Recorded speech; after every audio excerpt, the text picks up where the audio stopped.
Selasa lalu, Hakim Pengadilan Negeri Palembang memvonis bebas terdakwa Abdullah Sahab yang didakwa melakukan pengerusakan lahan di kawasan Gandus, Palembang.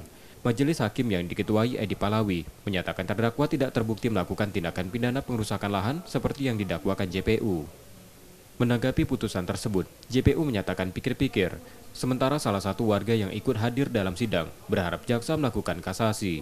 Pendamping warga Purwosari, Kecamatan Gandus, sangat kecewa dalam hal kasus yang telah berjalan cukup lama, menyita waktu yang kami anggap cukup puas dengan tuntutan JPU 2 tahun 6 bulan.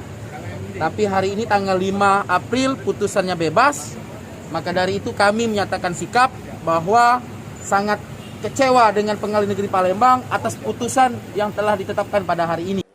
Sementara itu dengan putusan bebas tersebut, Abdullah Sahab bersyukur. Saya sangat berterima kasih dan mengapresiasi sebesar-besarnya kepada Pengadilan Negeri Palembang, khususnya Majelis Hakim yang memeriksa perkara saya ini. Bagaimana suatu keadilan bisa ditegakkan di muka bumi ini. Saya merasa dan sangat mengapresiasi kepada Majelis Hakim Pengadilan Negeri Palembang atas. Konflik lahan di kawasan Gandus terjadi antara warga dengan Abdullah Sahab yang kemudian diduga berujung pada pengerusakan lahan. Yudi Kiswanto, Kompas TV, Palembang, Sumatera Selatan.